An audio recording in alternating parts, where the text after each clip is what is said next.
ബാംഗ്ലൂർ എയർപോർട്ടിൽ കുറച്ച് ടൈം ഉണ്ടായിരുന്നു നെക്സ്റ്റ് ഫ്ലൈറ്റിന്. ഞങ്ങൾ രണ്ടാളും എന്തൊക്കെയോ സംസാരിച്ചിരുന്നു. അജു, ദേവേട്ടൻ ഇപ്പോഴും എന്നോട് ചെയ്തതോർത്തിട്ട് നല്ല വിഷമമുണ്ട്. ഇന്നുകൂടി അതിനെക്കുറിച്ച് എന്നോട് പറഞ്ഞു. ശിവയെ പോലെയുള്ള ഒരാൾക്ക് പെട്ടെന്ന് മറക്കാൻ പറ്റുന്നതല്ലല്ലോ അറിയാതെയാണെങ്കിലും അവന്റെ ഭാഗത്തുനിന്ന് ഉണ്ടായത്. ഇപ്പൊ തൽക്കാലം നീ ഒന്നും പറയാൻ നിൽക്കണ്ട. അവൻ കുറച്ചൊക്കെ മറന്നുവെന്ന് നമുക്ക് തോന്നുമ്പോ പറയാം.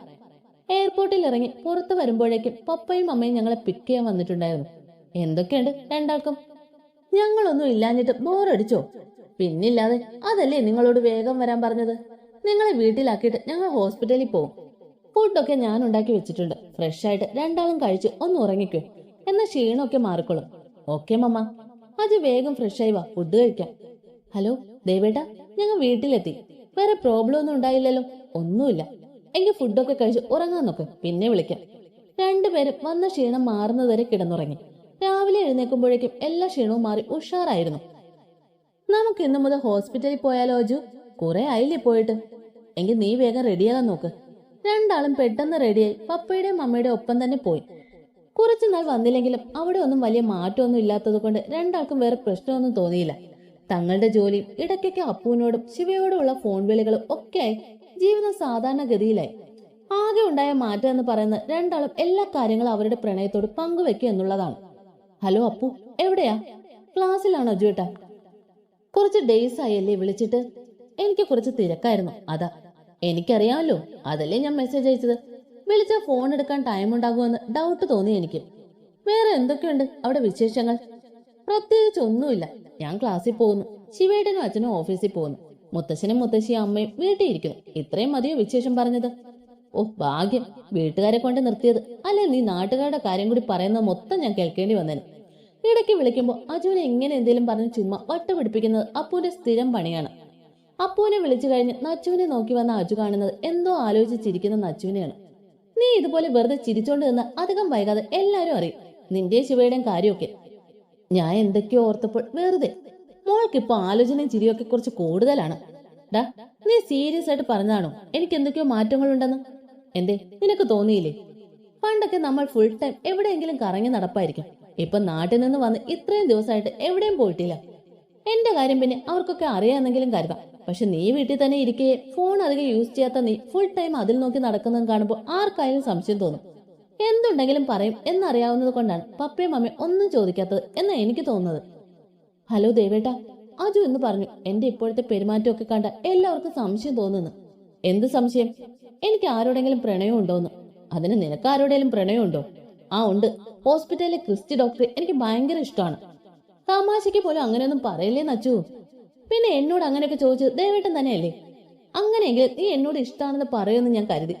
എനിക്ക് ദേവേട്ടനോട് ഇഷ്ടമില്ലാഞ്ഞിട്ടാണോ ഞാനിപ്പോ സംസാരിക്കുന്നതൊക്കെ? എന്നെ നീ ഇഷ്ടമാണെന്ന് പറഞ്ഞു കേൾക്കുമ്പോൾ ഒരു സന്തോഷം, അത്രേ ഉള്ളൂ.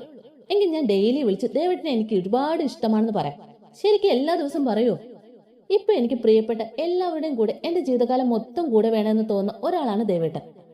എല്ലാവരെക്കാളും കൂടുതൽ ഇഷ്ടമുണ്ട് എന്നൊന്നും ഞാൻ വെറുതെ പറയുന്നില്ല. പക്ഷെ അവർക്കൊപ്പം തന്നെ സ്ഥാനമുണ്ട് എന്റെ മനസ്സിൽ ദേവേട്ടനും. നച്ചു, നീ പെട്ടെന്ന് എന്താ ഇങ്ങനെ പറഞ്ഞത്? ഞാൻ ഇഷ്ടാണെന്ന് പറയാൻ പറഞ്ഞതുകൊണ്ടാണോ? അതൊന്നുമല്ല. കുറച്ച് ദിവസമായി നമ്മൾ ഒരുപാട് സംസാരിക്കാറില്ലേ? എന്നെ മനസ്സിലാക്കാനും എല്ലാ കാര്യങ്ങൾക്കും കൂടെ നിൽക്കാനും ഒക്കെ ദേവേട്ടന് കഴിയുമെന്ന് എനിക്കിപ്പോ ഉറപ്പാണ്. ഏറ്റവും ഇമ്പോർട്ടന്റ് കാര്യം, അജുവിന് എന്റെ ലൈഫിലുള്ള സ്ഥാനം ദേവേട്ടന് നന്നായിട്ട് അറിയാം. അവനെ ഒഴിവാക്കിയിട്ട് ഒരു ജീവിത നക്ഷത്രയ്ക്ക് ഒരിക്കലും ഉണ്ടാവില്ല. ഇത്രയും സ്നേഹിക്കാനും എപ്പോഴും കൂടെ വേണമെന്ന് പറയാനും ഞാനും അവനും തമ്മിലുള്ള റിലേഷൻ എന്താണെന്ന് പോലും ആരെങ്കിലും ചോദിച്ചാൽ എനിക്ക് ദേഷ്യവും വിഷവും വരും. സോ ഇതൊക്കെ ഞാൻ പറയാതെ തന്നെ ദേവേട്ടന് മനസ്സിലായിട്ടുണ്ടാകും എന്നാണ് എനിക്ക് തോന്നിയിട്ടുള്ളത്. എന്നിട്ടും എന്നോടുള്ള ഇഷ്ടത്തിന് മാറ്റമൊന്നും ഇല്ലാത്തത് കൊണ്ടല്ലേ എന്നോട് പറഞ്ഞത്? നിങ്ങൾ വീട്ടിലുണ്ടായ സമയത്ത് നിന്റെയും അജുവിന്റെയും തമ്മിലുള്ള സ്നേഹം കണ്ടിട്ട് എനിക്ക് പലപ്പോഴും തോന്നിയിട്ടുണ്ട് ഞാനും അപ്പും തമ്മിൽ പോലും ഇത്ര അടുപ്പമില്ലല്ലോ എന്ന്. അജുവിന്റെ കെയറിങ് കാണുമ്പോൾ ചിലപ്പോഴൊക്കെ നീ അവന്റെ അനിയത്തിയാണെന്ന് തോന്നും. എന്നാൽ അതേസമയം നിങ്ങൾ ഫ്രണ്ട്സിനെ പോലെ തല്ലുകൂടുന്നതും കാണാം. ശരിക്കും നിങ്ങൾ തമ്മിലുള്ള ബന്ധം എന്താണെന്ന് എല്ലാവർക്കും സംശയം തോന്നും. എനിക്കും ആദ്യമൊക്കെ ചെറുതായിട്ട് സംശയം തോന്നിയിട്ടുണ്ട്. പിന്നെ കുറച്ച് കൂടുതലായി നിങ്ങളെ കാണുകയും അറിയുകയും ചെയ്തപ്പോൾ അതില്ലാതായി. നമുക്ക് ഓരോരുത്തരോടും തോന്നുന്ന സ്നേഹത്തിന് വേറെ വേറെ അർത്ഥങ്ങളുണ്ട്. അത് പ്രകടിപ്പിക്കുന്ന രീതികളും മാറ്റമുണ്ട്. അമ്മയോടുള്ള സ്നേഹവും ഭാര്യയോടുള്ള സ്നേഹവും ഒരുപോലെയാണോ ഒരാൾ പ്രകടിപ്പിക്കുന്നത്? പക്ഷെ പലർക്കും അത് മനസ്സിലാക്കാൻ പറ്റാത്തതാണ് എല്ലാ പ്രശ്നങ്ങൾക്കും കാരണം. ഇപ്പൊ നിങ്ങൾ രണ്ടാളെ, നിങ്ങളുടെ ബന്ധത്തിൽ എനിക്ക് മറ്റാരെക്കാളും നന്നായിട്ടറിയാം. ഞാൻ കാരണം നിങ്ങൾ തമ്മിൽ ഒരിക്കലും പിരിയേണ്ടി വരികയോ അകലേണ്ടി വരികയോ ചെയ്യില്ല. ഇത് ഞാൻ എന്റെ പ്രണയത്തിന് നൽകുന്ന വാക്കാണ്. പിന്നെ രണ്ടുപേരും എന്തൊക്കെയോ സംസാരിച്ചു. പലപ്പോഴും എന്താണ് സംസാരിക്കുന്നതെന്ന് പോലും രണ്ടാളും അറിയാറില്ല. പരസ്പരം ഇഷ്ടപ്പെടുന്നവർക്ക് സംസാരിക്കാൻ ഒരു വിഷയത്തിന്റെ ആവശ്യമൊന്നുമില്ലെന്ന് രണ്ടാൾക്കും ഈ ദിവസങ്ങളിൽ മനസ്സിലായി. നച്ചു, അച്ഛനും അമ്മയൊക്കെ നാളെ വരുമെന്നാ പറഞ്ഞത്. അവരും കൂടി വന്നാ പിന്നെ ഹോസ്പിറ്റലിൽ ജോലിയൊക്കെ കുറച്ചുകൂടി കുറയും അല്ലേ? എങ്കിൽ നമുക്ക് പണ്ടത്തെ പോലെ ഇടയ്ക്കൊക്കെ എവിടെയെങ്കിലും ഒക്കെ പോവാം. നീ പറഞ്ഞ പോലെ ഇപ്പൊ ഹോസ്പിറ്റലും വീടും മാത്രമായിട്ട് കുറെ ആയില്ലേ? രണ്ടാളും കൂടി ഹോസ്പിറ്റലിൽ നിന്ന് ഇറങ്ങിയതിനു ശേഷം വെറുതെ ബീച്ചിലൊക്കെ കറങ്ങി നടന്നു. അജു, ഞാനൊരു കാര്യം ഇപ്പൊ കുറച്ച് ഡേയ്സായി ആലോചിക്കുന്നു. നീ അപ്പൂനെ കല്യാണം കഴിച്ച അവൾ ഇവിടെ നമ്മുടെ കൂടെ ഉണ്ടാകും അല്ലേ? പക്ഷെ അതേസമയം എന്റെ കാര്യം എന്താകും? ഞാൻ ശിവയുടെ കൂടെ നാട്ടിൽ നിൽക്കേണ്ടി വരില്ലേ? നച്ചു പറഞ്ഞപ്പോഴാണ് അജു അതിനെക്കുറിച്ച് ആലോചിച്ചത്. ഇതുവരെ മാരേജിനെ പറ്റി സീരിയസ് ആയിട്ട് ഒന്നും ആലോചിച്ചിട്ടില്ല. അപ്പുവിനെ തനിക്ക് ഇഷ്ടമാണ്. അവൾക്ക് തന്നെ ബാക്കിയുള്ളവർക്കൊക്കെ തങ്ങളുടെ ബന്ധത്തിൽ സമ്മതവുമാണ്. അതിൽ കൂടുതൽ ഭാവി കാര്യങ്ങളൊന്നും ഇതുവരെ ചിന്തിച്ചിട്ടില്ല. നച്ചുകൂടെ ഇല്ലാത്ത ഒരു ദിവസം പോലും തനിക്ക് ഓർക്കാൻ കൂടി വയ്യ. ബാക്കിയുള്ളവരുടെ കാര്യം അങ്ങനെയൊക്കെ തന്നെയാണ്. അവളെ പിരിഞ്ഞു നിൽക്കുന്ന കാര്യം ആലോചിച്ച് ഇവിടെയുള്ള ആരും തന്നെ ശിവയായുള്ള മാരേജിന് ചിലപ്പോൾ സമ്മതിക്കാൻ പോലും ചാൻസ് ഇല്ല. ഇങ്ങനെ ഒരു കാര്യത്തെക്കുറിച്ച് ഇതുവരെ ചിന്തിക്കാത്തത് അജുവിന് ആദ്യമായി വല്ലാത്ത ദേഷ്യം തോന്നി. ശിവയുടെയും നച്ചുവിന്റെയും ബന്ധത്തിന് എല്ലാവർക്കും സമ്മതവും സന്തോഷവും ആയിരിക്കുമെന്ന് പറഞ്ഞ് അവളെ കൂടുതൽ പ്രോത്സാഹിപ്പിച്ചത് താനാണ്. ശിവയുടെ ഇഷ്ടം അറിഞ്ഞപ്പോൾ തന്നെ വേണമെങ്കിൽ തനിക്ക് അവളെ പറഞ്ഞ് വിലക്കാമായിരുന്നു. ഇനിയിപ്പോ അതിനുള്ള സമയം കഴിഞ്ഞു പോയിരിക്കുന്നു. ചെറുതായിട്ടുണ്ടായ അവളുടെ ഇഷ്ടം ഇപ്പോ ഒരുപാട് വളർന്നു. അവൾ മാരേജിനെ പറ്റി പോലും ചിന്തിക്കുന്ന സ്റ്റേജിലെത്തി. എല്ലാം കൂടി ആലോചിച്ചപ്പോൾ അജുവിന് ഒന്നും വേണ്ടായിരുന്നു എന്ന് തോന്നി. നാട്ടിൽ പോയി പൂജ കഴിഞ്ഞ ഉടനെ മടങ്ങി വന്നാൽ മതിയായിരുന്നു. ശിവയുടെ ഭാഗത്ത് തെറ്റില്ലെന്ന് അറിഞ്ഞതുകൊണ്ട് മാത്രമാണ് അവൾക്ക് അവനോടുള്ള ദേഷ്യം മാറിയതും ഇഷ്ടം തോന്നിയതും. അങ്ങനെയൊന്നും നടന്നില്ലായിരുന്നെങ്കിൽ തങ്ങളുടെ മാത്രമായ നച്ചു ഇവിടെയുള്ള ആരെങ്കിലും മാത്രമേ മാരേജ് ചെയ്യുമായിരുന്നുള്ളൂ എന്നും അവൾ തങ്ങളുടെ അടുത്ത് തന്നെ ഉണ്ടായേനെ. നച്ചു ജസ്റ്റ് പറഞ്ഞ ഒരു കാര്യം അജുവിന്റെ ചിന്തകളെ ദിവസങ്ങളെ എല്ലാം ടെൻഷനിലാക്കി. ഇതിനൊരു സൊല്യൂഷൻ ഉള്ളത് ശിവയും നച്ചുവും തമ്മിലുള്ള റിലേഷൻ ഒഴിവാക്കുക എന്നുള്ളത് മാത്രമാണ്. എന്നാൽ അതോടെ തന്റെയും അപ്പുവിന്റെയും ബന്ധവും എന്നേക്കുമായി മറന്നേ പറ്റൂ. അല്ലെങ്കിലും ഇനി അപ്പു ഇല്ലാത്ത തനിക്കോ ശിവയില്ലാത്ത നച്ചുവിനോ ഒരു ജീവിതത്തെക്കുറിച്ച് ചിന്തിക്കാൻ പോലും ആകില്ല. എന്ത് ചെയ്യണമെന്ന് അറിയാതെയുള്ള ഇങ്ങനെ ഒരു അവസ്ഥ ലൈഫിൽ ആദ്യമായിട്ടാണ് ഒറ്റയ്ക്ക് ഫേസ് ചെയ്യുന്നത്. ഇതിനു മുമ്പ് എന്ത് പ്രോബ്ലം ഉണ്ടെങ്കിലും താനും നച്ചു എപ്പോഴും ഒന്നിച്ചായിരുന്നു. ഇതൊക്കെ അവളോട് പറയണോ വേണ്ടയോ എന്ന് പോലും അറിയാത്തൊരവസ്ഥ. കുറെ ദിവസം ആലോചിച്ചപ്പോൾ ഇതിനെക്കുറിച്ച് എല്ലാം നച്ചുവിനോട് സംസാരിക്കുന്നതാണ് നല്ലതെന്നുള്ള തീരുമാനത്തിൽ അജു എത്തി. വൈകുന്നേരം ഹോസ്പിറ്റലിൽ നിന്നും ഇറങ്ങി എന്തൊക്കെയോ സംസാരിക്കാനുണ്ടെന്ന് പറഞ്ഞുകൊണ്ട് വന്നിട്ട് ഒന്നും മിണ്ടാതെ കടലിലേക്ക് നോക്കിയിരിക്കുന്ന അജുവിനെ നച്ചു നോക്കി. കുറച്ച് ദിവസമായി ഇവൻ എന്തൊക്കെയോ ടെൻഷൻസ് ഉണ്ടെന്ന് തനിക്കും തോന്നി തുടങ്ങിയിട്ട്. അപ്പവും വിളിച്ചപ്പോ പറഞ്ഞു ഇപ്പൊ വിളിച്ച് ഒന്നും സംസാരിക്കാറൊന്നുമില്ലെന്ന്. താൻ അറിയാത്ത എന്ത് കാര്യമാണ് അജുവിന്റെ മനസ്സിലുള്ളത്? ഡാ, നീ എന്തെങ്കിലും പറയാനുണ്ടെങ്കിൽ പറ. കുറെ സമയമായല്ലോ ഇങ്ങനെ നോക്കാൻ തുടങ്ങിയിട്ട്. നീ ആദ്യമായിട്ടാണോ കടല് കാണുന്നത്? ഞാൻ പറയുന്നത് കേൾക്കുമ്പോൾ നിനക്ക് ചിലപ്പോൾ എന്നോട് ദേഷ്യം പോലും തോന്നും. അതാ എനിക്ക് പറയാൻ ഒരു മടി. നിന്നെ കാണാതെ ഒരു ദിവസം എന്റെ ലൈഫിൽ ഉണ്ടാകുമെന്ന് ഞാൻ ഒരിക്കലും ചിന്തിച്ചിട്ടില്ല. എനിക്കതിന് പറ്റില്ല. അതാ ഞാൻ എന്തൊക്കെയോ ചിന്തിച്ചു പോയത്. നീ കാര്യം പറ അജു, ചുമ്മാ എന്നെ ടെൻഷൻ ആക്കാതെ. അജു അവളുടെ അന്നത്തെ സംസാരത്തിന് ശേഷം താൻ ആലോചിച്ചതും ചിന്തിച്ചു കൂട്ടിയതൊക്കെ പറഞ്ഞു. ഇങ്ങനെയൊക്കെ ചിന്തിച്ചതിന് അവനോട് തനിക്ക് ഒരിക്കലും ദേഷ്യം തോന്നില്ല. ചിലപ്പോൾ അവന്റെ സ്ഥാനത്ത് താനാണെങ്കിലും ഇങ്ങനെയൊക്കെ തന്നെ ചിന്തിച്ചേനെ. ഇതിനെന്താ ഒരു പരിഹാരം? അപ്പുവിന് പോലും അവിടെയുള്ള എല്ലാവരും വിട്ടുവരാൻ എത്ര വിഷമം കാണും. അതൊന്നും ഞാൻ ഇതുവരെ ചിന്തിച്ചില്ല. ശിവയോട് ഇങ്ങോട്ട് വരാൻ പറയാനും പറ്റില്ലല്ലോ. അവരുടെ ബിസിനസ് ഒക്കെ അവിടെയല്ലേ. എന്തായാലും ശിവയോടും അപ്പുവിനോട് നമുക്ക് ഇതിനെക്കുറിച്ചൊന്ന് സംസാരിക്കാം. അവരുടെ അഭിപ്രായം എന്താണെന്ന് അറിയാലോ. ഇവിടെ എല്ലാവരോടും നിന്റെ റിലേഷനെ പറ്റി എപ്പോഴാ പറയുന്നത്? ഞാൻ അതിനെക്കുറിച്ചൊന്നും ചിന്തിച്ചിട്ടില്ല.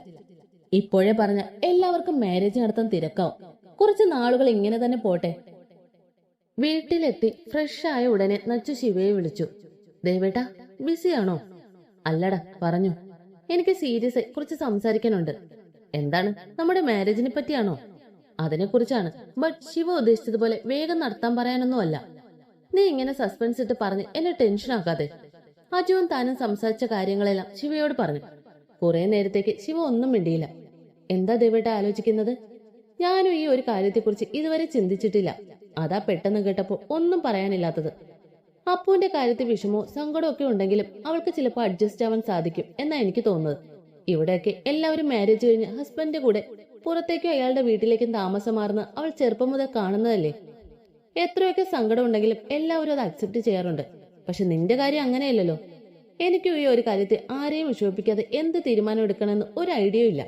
നീ പറഞ്ഞതുപോലെ കുറച്ച് നാളുകൾ ഇങ്ങനെയൊക്കെ പോട്ടെ. നമുക്ക് എല്ലാവരോടും പറഞ്ഞു കഴിയുമ്പോൾ ആലോചിച്ച് എന്തെങ്കിലും ചെയ്യാം. നീ പേടിക്കണ്ട. ഞാൻ നിനക്ക് വാക്ക് തന്നതല്ലേ. ഞാൻ കാരണം നീയും അജു ഒരിക്കലും പിരിയേണ്ടി വരില്ലെന്ന്. എല്ലാവരെയും പോലെ ഞാനും എന്റെ കാര്യം മാത്രം നോക്കി നിങ്ങളെ ഒന്നും വിഷമിപ്പിക്കില്ല. അപ്പു എന്റെ അനിയത്തിയല്ലേ, അവളുടെ സങ്കടം എനിക്ക് മനസ്സിലാക്കാൻ സാധിക്കും. ഇപ്പോഴേ അതിനെ ഓർത്ത് ടെൻഷൻ അടിക്കേണ്ടെന്ന് അജുവിനോടും പറഞ്ഞേക്ക്, എന്തേലും വഴിയുണ്ടാകും. അജുവിന് അപ്പുവിനോട് ഇതൊക്കെ പറയുമ്പോൾ അവൾ എന്ത് പറയാന്നുള്ള പേടിയായിരുന്നു. തന്റെ ഇഷ്ടം പറയുന്നതിന് മുമ്പ് പോലും അവൾ തമാശയ്ക്ക് പറഞ്ഞിട്ടുണ്ട് എല്ലാരും വിട്ട് ഇവിടേക്ക് വരില്ലെന്ന്. തങ്ങൾ റിലേഷനിലായിട്ടും കല്യാണം ഒന്നും ഒരിക്കലും തങ്ങളുടെ സംസാരത്തിൽ ഇതുവരെ കടന്നു വന്നിട്ടില്ല. അതായിരിക്കാം അവൾ ഇതിനെക്കുറിച്ചൊന്നും ഓർക്കാത്തത്. അവളെ കൂടി ബാധിക്കുന്ന കാര്യമായതുകൊണ്ട് പറയാതെ ഇരുന്നിട്ട് പിന്നീട് അതിന്റെ പേരിൽ തങ്ങൾക്കിടയിൽ ഒരു പ്രശ്നം ഉണ്ടാവരുതെന്ന് അവന് തോന്നി. ഹലോ അജുവേട്ടാ, എന്തൊക്കെയുണ്ട്? ഹോസ്പിറ്റലിൽ നിന്ന് എത്തിയോ? കുറച്ച് സമയമായി, ഞങ്ങളിന്ന് ബീച്ചിലൊക്കെ പോയിട്ടാ വന്നത്. രണ്ടാളും കൂടി ലൈഫ് അടിച്ചു പൊളിക്കുകയാണല്ലേ ഇഷ്ടന്മാരെ. ഞാൻ ഇവിടെ ക്ലാസ്സും എക്സാമും ഒക്കെ കഷ്ടപ്പെടുകയാണ് എന്നൊരു വിചാരം നിങ്ങൾക്ക് രണ്ടിനും ഇല്ലല്ലോ. ഞങ്ങളും ഇതൊക്കെ കഴിഞ്ഞിട്ട് തന്നെയാണ് മോളെ വന്നത്, അല്ലാതെ ഒറ്റ ദിവസം കൊണ്ട് വളർന്നതല്ല. നീ ഇപ്പൊ ഡിഗ്രി അല്ലേ ആയുള്ളൂ, ഞങ്ങളെ MBA കഴിഞ്ഞതാ. ഓ, നിങ്ങളൊക്കെ വലിയ പഠിപ്പിസ്റ്റുകളാണല്ലോ. ഞാൻ എങ്ങനെയെങ്കിലും ഇതൊന്ന് തീർന്നു കിട്ടിയാൽ മതി എന്നുള്ള പ്രാർത്ഥനയിലാണ്. ഇത് കഴിഞ്ഞിട്ട് വെറുതെ ഇരിക്കാനാണോ അപ്പൊ മോളുടെ പരിപാടി? പിന്നല്ലാതെ. എത്ര നാളായി പഠിത്തം തുടങ്ങിയിട്ട്? എനിക്ക് മടുത്തു. ഇനി കുറച്ചുനാൾ റെസ്റ്റ് എടുക്കണം. പിന്നെ എപ്പോഴെങ്കിലും തോന്നിയാ പഠിക്കാലോ. ഞാൻ അജുവേട്ടനെയും കെട്ടി നല്ലൊരു ഭാര്യയായി വീട്ടിൽ ഇരുന്നോളാം. ഭാര്യ മാത്രം ആയാൽ മതിയോ? എന്റെ കുഞ്ഞുങ്ങളുടെ അമ്മ ആവണ്ടേ? അതൊക്കെ ആവാമല്ലോ. എങ്കിലേ എന്റെ കുഞ്ഞുങ്ങളുടെ അമ്മ മിനിമം ഒരു MBA-കാരിയെങ്കിലും ആയിരിക്കണം എന്നെനിക്ക് നിർബന്ധമുണ്ട്.